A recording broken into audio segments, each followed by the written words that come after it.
Diễm xin chào cô chú, anh chị, các bạn và các em. Hôm nay Diễm chia sẻ cách làm cơm rượu. Thì Diễm nhận được yêu cầu làm cơm rượu cũng nhiều và lâu rồi, nhưng mà tại vì bên Na Uy á, mình mua men cơm rượu làm không có, rất là khó. Thì được em Kiều ở bên Thụy Sĩ đó gửi men từ bên Thụy Sĩ qua cho Diễm để Diễm làm. Chị cảm ơn em nhiều lắm nha. Cơm rượu làm không có khó, mình chỉ cần lưu ý vài điểm thì mình sẽ có cơm rượu rất là ngon. Bây giờ mình cùng vào bếp làm cơm rượu với Diễm nha. Bây giờ mình đi nấu cơm trước. Thì Diễm có 500g nếp. Cái này là nếp Thái Lan hạt dài. Mình rửa nếp cho sạch nha. Mình tí nào mình thấy cái nước của mình nó không có còn cái màu đục quá là được. Thì khoảng 2-3 lần. Sau đó mình sẽ ngâm nếp ha. Tại vì Diễm sẽ nấu bằng cái nồi cơm điện á. Diễm cũng đã nấu thử 2-3 lần. Diễm canh cái lượng nước á, thì mình nên ngâm nếp trước. Thì Diễm thấy là nó nấu cơm ra nó sẽ đều hơn. Thì mình để ở đây mình ngâm 30 phút.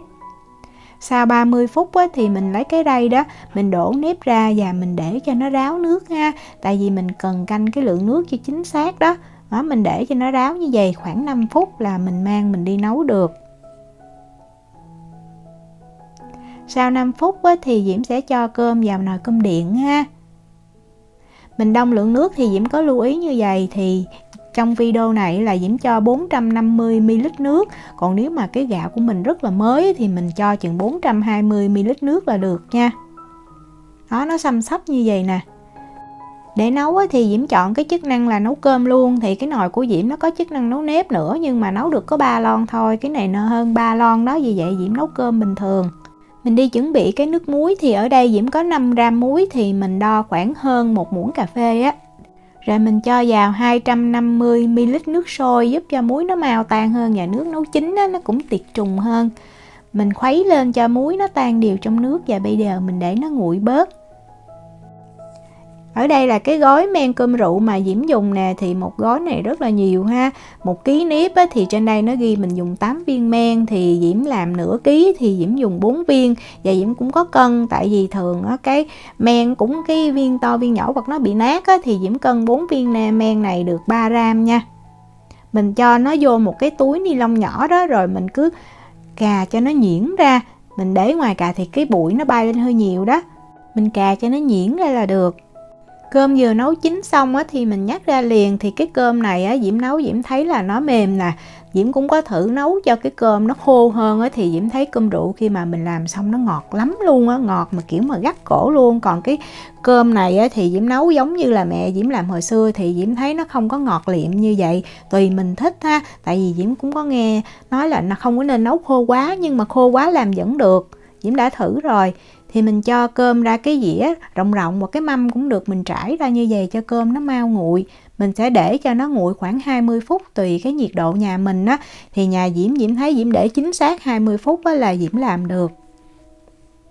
Sau 20 phút mình kiểm tra nha cho chắc ăn. Thì mình sờ ở dưới thì nó còn nóng, nhưng mà mình cảm nhận cái tay mình ở trên đây thì nó đã nguội rồi ha. Thì lúc đó mình bắt đầu mình làm. Mình lấy men á, mình rải đều lên trên cái mặt nếp. Mình lưu ý là đừng có để cho sôi nó nóng quá đó. Thì cái men nó bị chết đó, thì nó không có lên men được. Để đựng cơm rượu thì mình nên dùng cái hộp bằng sứ hoặc thủy tinh. Và mình rửa cho thiệt là sạch để cho khô ráo. Và có cái nắp đậy thiệt kín cho không khí nó không có lọt vào được ha. Khi mà vo viên thì mình rửa tay cho thật là sạch. Sau đó mình nhúng tay vào trong cái nước muối á, và bắt đầu mình vo. Thì mình nên lấy nếp á, từ cái rìa của cái mâm nếp trước. Mình đừng có nên lấy ngay giữa. Tại ngoài rìa thì nó mau nguội hơn đó. Tùy mình thích viên to hay viên nhỏ. Thì nhà Diễm thích ăn viên nhỏ nhỏ vừa vừa. Mình bỏ vào miệng là nó vừa luôn. Nếu mà lúc mình vo mình bóp á, mình thấy nó khô thì mình cứ thấm nước muối. Làm sao cho cái viên nếp của mình thấy nó giống như nó hơi ẩm và nó không dính tay á là được. Cái này là Diễm vo xong hết. Thì vo xong rồi cái phần nước muối mình vẫn còn lại. Mà Diễm không có cho vào ha. Diễm chỉ để như vậy thôi.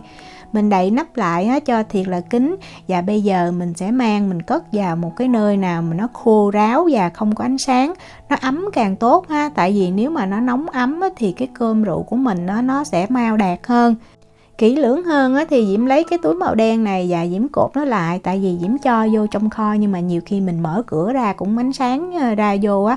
Tại nếu ánh sáng vào thì cái cơm của mình nó không có được trắng. Sau 3 ngày á, Diễm lấy ra Diễm kiểm tra thì thường á, hồi xưa ở Việt Nam Diễm làm 3 ngày là đạt. Nhưng mà bên đây á, 3 ngày thì mình thấy nó bắt đầu nó có những cái bọt khí nhỏ và nó ra nước như vậy nè. Để Diễm mở ra.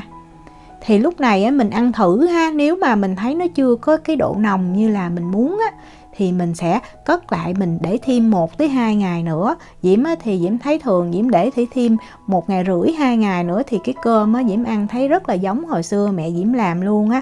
Cái mùi rượu nó nồng nè, nó ngọt, ngon lắm. Khi mà cơm rượu đạt rồi thì mình cứ cất vô trong tủ lạnh và mình ăn dần. Diễm chúc cô chú, anh chị, các bạn và các em làm được những hũ cơm rượu thiệt là ngon. Nếu mà có thắc mắc gì thì cứ để lại lời nhắn hoặc là gửi tin nhắn cho Diễm.